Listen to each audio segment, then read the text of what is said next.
وزیر اعظم شہباز شریف کی سربراہی میں وفاقی کابینہ کا اجلاس۔ وزیر اعظم کا ہر 2 ماہ بعد وزارتوں کی کارکردگی جانچنے کا فیصلہ۔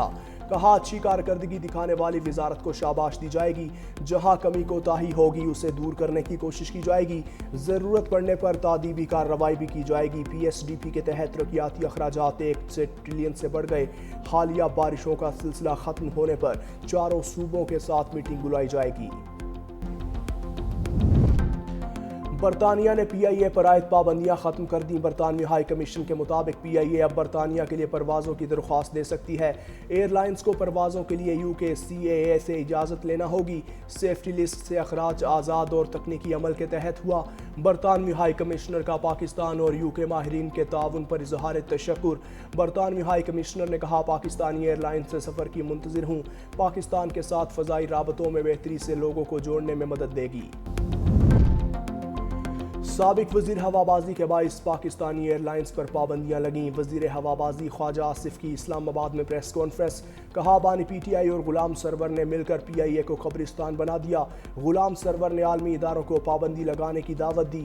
غیر ذمہ دارانہ بیان کی وجہ سے قومی وقار بھی مجروح ہوا۔ ملک کے نقصان کی ذمہ داری بانی پی ٹی آئی پر عائد ہوتی ہے۔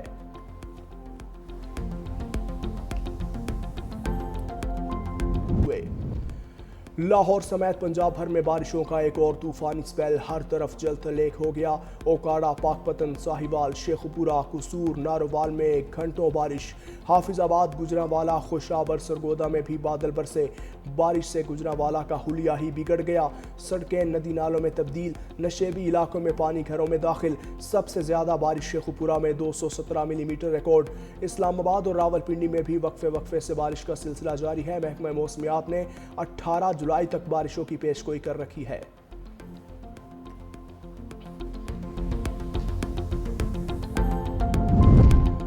ایک ماہ میں دوسری بار پیٹرولیم مصنوعات مہنگی ہونے پر پھر بسوں کے کرایوں میں اضافہ۔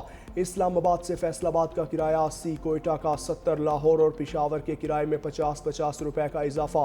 حکومت نے رات گئے پیٹرول کی قیمت میں 5 روپے 36 پیسے اور ڈیزل کی قیمت میں 11 روپے 37 پیسے اضافہ کیا۔ پیٹرولیم مصنوعات مہنگی ہونے پر شہری پھٹ پڑے، حکومت سے فیصلہ واپس لینے کا مطالبہ۔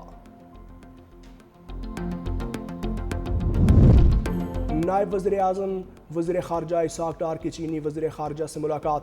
ترجمان دفتر خارجہ کے مطابق نائب وزیر اعظم کی چینی وزیر خارجہ کو ایس سی او اجلاس کی کامیاب میزبانی پر مبارکباد۔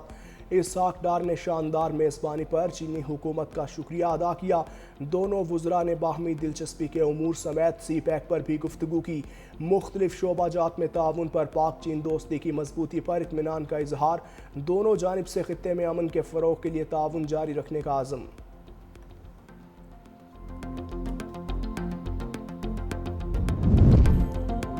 40 ارب روپے کے کوہستان کرپشن سکینڈل میں ملوث ملزم کنٹریکٹر کی عبوری ضمانت مسترد۔ احتساب عدالت نے ملزم کو نیب کے حوالے کر دیا۔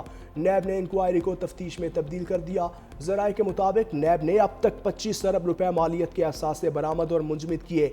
کرپشن کی رقم سے خریدا گیا لگژری بنگلہ بھی ضبط۔ 94 کروڑ کی 77 قیمتی گاڑیاں، 1 ارب نقد، 3 کلو سونا بھی نیب نے تحویل میں لے لیا۔ کرپشن کی رقم سے اعظم سواتی کا گھر بھی خریدا گیا تھا۔ آئندہ 24 سے 48 گھنٹوں میں اہم گرفتاریوں کا امکان۔ ایک اور خارجی جہنم واصل، ورثا کا لاش لینے سے انکار۔ وزیرستان میں بھارتی سپانسرڈ فتنہ الخارج کے خلاف کارروائی میں خارجی حمید اللہ مارا گیا۔ گھر والوں نے لاش لینے سے انکار کر دیا۔ والد اور بھائی نے کہا حمید اللہ نے جو دہشت گردانہ حملے کیے وہ ہمارے عقیدے اسلام کے برعکس اور غیر قانونی ہیں۔ ورثا کا لاش لینے سے انکار اس بات کی دلیل ہے کہ پاکستان کے شہری دہشت گردی کے خلاف متحد ہیں۔ وزیر خزانہ تاجر برادری کی ہڑتال رکوانے کے لیے ان ایکشن۔ محمد اورنگزیب سے تاجر برادری کے مذاکرات، اعلامیہ جاری۔ فائنانس ایکٹ کے تحت متعارف کرائے گئے سیکشن 37A پر غور۔ وزیر خزانہ کی کاروباری برادری کو مکمل تعاون کی یقین دہانی۔ کہا حکومت کا مقصد بڑے پیمانے پر ٹیکس فراڈ کی روک تھام ہے۔ معاون خصوصی ہارون اختر کی سربراہی میں کمیٹی قائم کرنے کا فیصلہ۔ کمیٹی آئندہ 30 دنوں میں درپیش مسائل پر تفصیلی مشاورت کرے گی۔ صدر لاہور چیمبر کہتے ہیں حکومت 37A ایک ماہ کے لیے مؤخر کرے ورنہ ہڑتال کریں گے۔ آل پاکستان تنظیم تاجران کے وفد کی FBR حکام سے مذاکرات۔ FBR کی 2 لاکھ روپے بینک میں جمع کرانے پر کٹوتی نہ کرنے کی یقین دہانی۔ کراچی میں گھروں کا صفایا کر کے کروڑ پتی بننے والی ایک اور ماسی گرفتار۔ ملزمہ مہرین کو بانی PTI سے ایوارڈ بھی مل چکا۔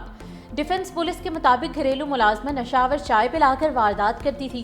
ملزمہ کو چند روز پہلے فیروز آباد پولیس نے چوری کے الزام میں گرفتار کیا۔ ملزمہ اسلام آباد جیل میں 3 سال گزار چکی ہے۔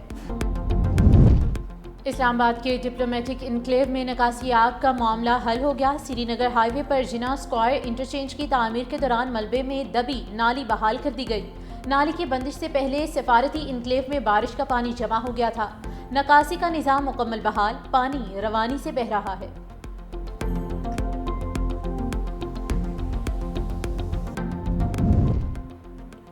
ایران سے بات کرنے کی کوئی جلدی نہیں، ایران کی جوہری تنصیبات کو مکمل طور پر تباہ کر دیا۔ واشنگٹن میں میڈیا سے گفتگو میں امریکی صدر ڈونلڈ ٹرمپ نے کہا چھوٹے ملکوں کو ٹیرف لیٹر جلد جاری کریں گے۔ یوکرین کو اسلحہ بھیج دیا ہے، نیٹو ہر چیز کے لیے ہمیں واپس ادائیگی کرے گا۔ روس یوکرین جنگ بائیڈن کے دور میں شروع ہوئی، روسی صدر پوٹن امن کی خواہش کے دعوے پر پورا نہیں اترتے۔ پاکستان اور بھارت کے درمیان جنگ میں نے رکوائی ہے۔ ایران نیوکلیئر ڈیل، امریکہ اور اتحادیوں کا اگست کی آخری تاریخ پر اتفاق۔ امریکی وزیر خارجہ مارکو روبیو کا برطانیہ، فرانس اور جرمنی کے ہم منصب کو ٹیلی فون۔ ایران کے نیوکلیئر پروگرام پر حتمی سمجھوتے کے لیے اگست کے اختتام تک کی ڈیڈ لائن پر اتفاق۔ ڈیل نہ ہونے کی صورت میں ایران پر 2015 میں ہٹائی جانے والی پابندیاں دوبارہ عائد کر دی جائیں گی۔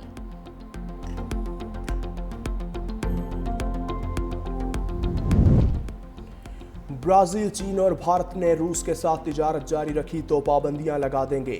NATO secretary general Mark Rutte نے دھمکی دے دی۔ امریکی کانگریس میں سینیٹر سے ملاقات کے دوران کہا پابندیاں ان ممالک کے معیشت پر شدید منفی اثر ڈال سکتی ہیں۔ کوئی رہنما روسی صدر ولادیمیر پوٹن کو فون کر کے کہیں کہ وہ امن مذاکرات کو سنجیدگی سے لیں ورنہ اس کے نتائج برازیل، بھارت اور چین پر بڑے پیمانے پر واپس آئیں گے۔ یورپ یوکرین کو امن مذاکرات میں بہترین پوزیشن پر لانے کے لیے درکار مالی وسائل فراہم کرے گا۔ غزہ میں سفاک اسرائیلی فوج کے حملوں میں مزید 70 سے زائد فلسطینی شہید۔ خان یونس، جبالیہ اور دیر البلح میں شہری آبادی کو نشانہ بنایا گیا۔ غزہ میں بروقت امداد نہ پہنچنے سے انسانی المیہ پیدا ہونے کا خدشہ۔ اسرائیل نے فلسطینیوں کی سمندر تک رسائی بھی بند کر دی۔ ماہی گیروں کا کہنا ہے کہ مچھلیاں پکڑنے سے روکا گیا تو وہ بھوک سے مر جائیں گے۔ دوسری جانب غزہ میں انسانی امداد کے مراکز پر صہیونی فوج کی بدترین فائرنگ کی ویڈیو وائرل۔ امداد کے لیے جمع فلسطینی زمین پر لیٹ کر خود کو گولیوں سے بچانے کی کوشش کرتے رہے۔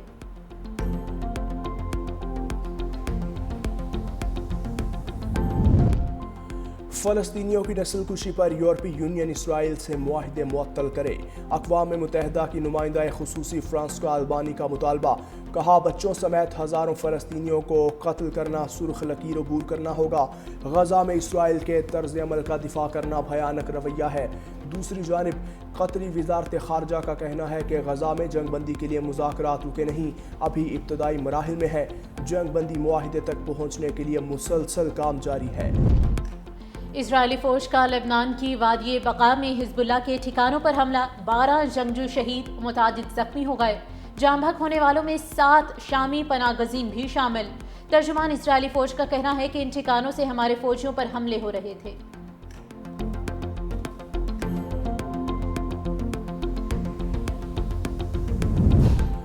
امریکہ کے شمال مشرقی حصوں میں طوفانی بارشوں سے سیلابی صورتحال۔ نیو یارک میں نظام زندگی درہم برہم، ٹرینز اور سب وے اسٹیشنز ڈوب گئے، 200 سے زائد پروازیں منسوخ۔ نیو جرسی میں بھی بارشوں کے باعث بدترین سیلابی صورتحال، گورنر نے ہنگامی حالت نافذ کر دی۔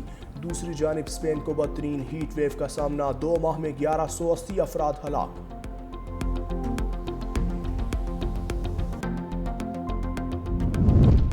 خفیہ طور پر برطانیہ منتقل کیے افغان شہریوں کا ڈیٹا لیک، اہلکار نے غلطی سے 33,000 سے زائد افراد کی ذاتی تفصیلات افشاں کی۔ افغان شہریوں نے 2021 میں انخلاء سے پہلے افغانستان میں برطانوی افواج کی مدد کی تھی۔ دوسری جانب امریکی عدالت نے افغان شہریوں کی ملک بدری کا فیصلہ عارضی طور پر روک دیا۔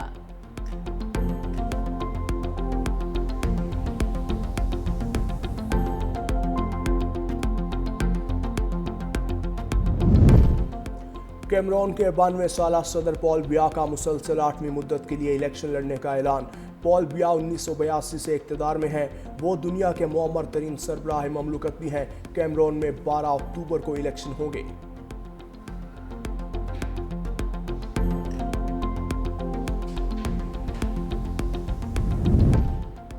قومی کرکٹ ٹیم کا دورہ بنگلہ دیش، کھلاڑیوں کا دوسرا دستہ کراچی سے دبئی کے راستے ڈھاکہ پہنچ گیا۔ محمد حارث، عباس آفریدی، صاحبزادہ فرحان، حسن نواز، سفیان مقیم، حسین طلعت، احمد دانیال، سلمان مرزا اور سپورٹ سٹاف دوسرے گروپ میں شامل۔